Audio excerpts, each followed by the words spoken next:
Mga kabes, kumusta kayo? Ngayon naman po ay gusto ko lang sagutin yung tanong ng isang kabes friend natin. Na nagtatanong siya, itong tanong niya, no? Sir, mayroong rainbow ba ang diamonds? Sir, ano makikita sa loob ng diamonds? Ano ho? Yun yung tanong niya, no? Kaya gusto ko sagutin dito para may share ko na rin sa inyo yung sagot ko. Ano? Alam niyo po ang real diamond, no? Pero bago pala tayo magsimula, yung mga bagong napadala sa aking channel, paki-subscribe, paki-like and share, paki-hit na rin po yung notification bell para ma-notify kayo agad kung may mga bagong uploads na mga video. No? Ngayon, sasagutin na natin si Sir Romeo. Sabi niya, no, nagtatanong siya.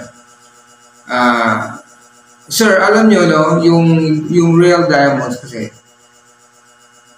ginagamitan natin yan ng low lens or yung malalaki na, yung naked eye lang tinitingnan natin. Pero usually po, ang ginagamit ng mga nag-aalahas o tumitingin ng isang diamond, low lens po, no? Yung 10 times yung gamit nila.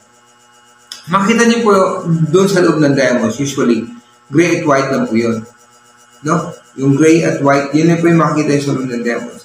Magkakaroon lang po ng parang may kulay, no? Yung flash, kung magkaroon ng direktang pumapasok yung ilaw doon sa loob ng isang diamond, yun yung fire yan, tawag doon eh. Yung flash niya, magkakaroon ng kulay, yung magkaroon ng flash color, no? Yun yung tawag na fire. Ano ho? Doon mo makikita doon sa loob ng diamond yan dahil mayroong direktang pumapasok na ilaw, no? Very light dun sa loob ng diamonds. Magkaroon siya ng fire. Ano ho? Magkaroon ng fire. So, usually, makikita mo lang sa diamond, white, tsaka gray. Ano ho? Gray lang po. Ngayon po, pag may nakikita rin kayong mga rainbow, no? Yung parang rainbow, sabi niyo po, may rainbow bang nakikita sa diamonds? Doon lang po sa surface niyan, sa ibabaw ng diamonds, dahil sa mga reflection niyan. Na nagkaroon ng reflections, no?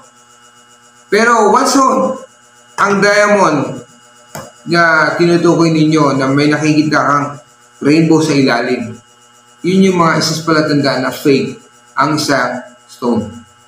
Ano? Fake yung isang diamond. Pag yung rainbow na nakikita ninyo sa loob.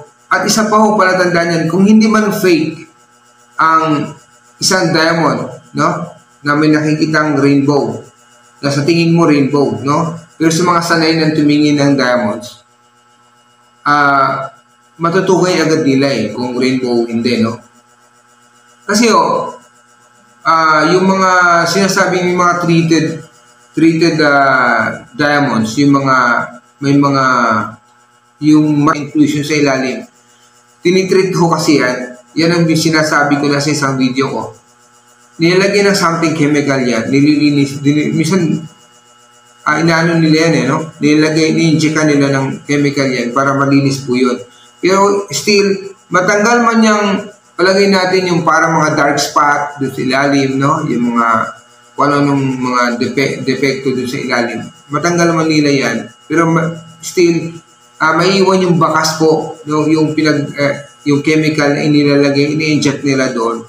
So, may makikita ang kulay dun sa ilalim na more on purple siya, no? Purple yung kulay niya sa ilalim.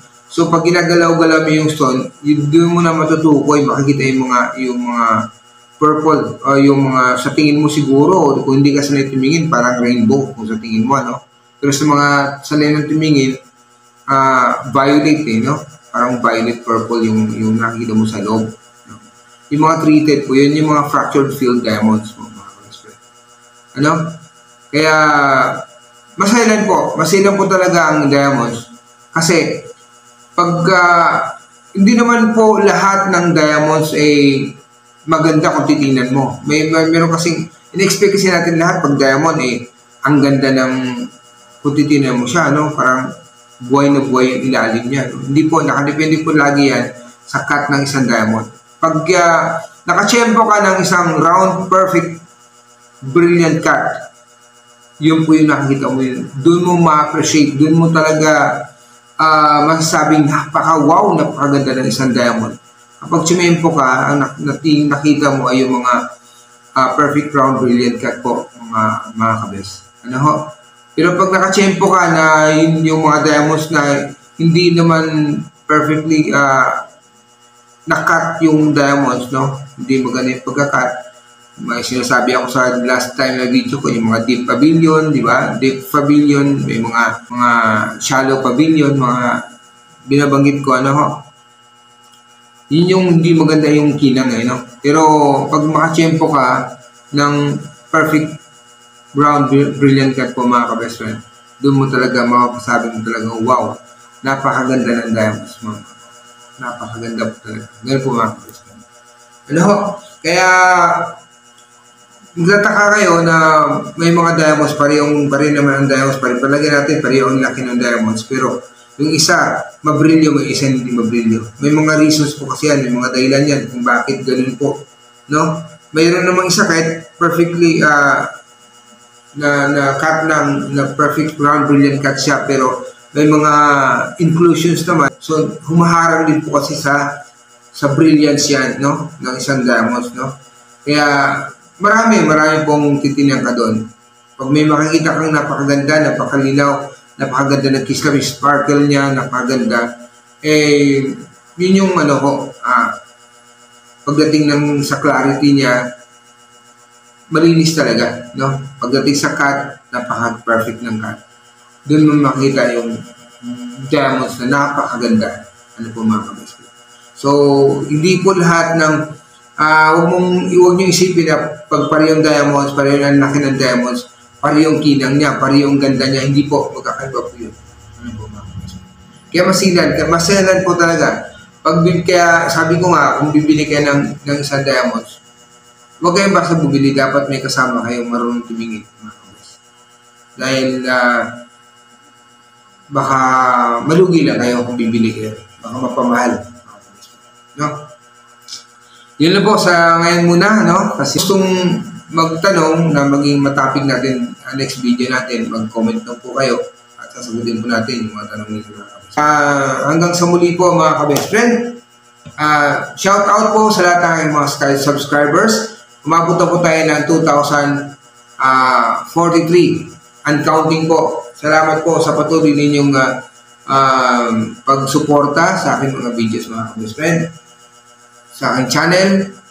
Salamat. Hanggang sa muli po, mga kabes. Kung lulubin ng Diyos, tayo muling magkita-kita, mga kabes friend. Bye-bye.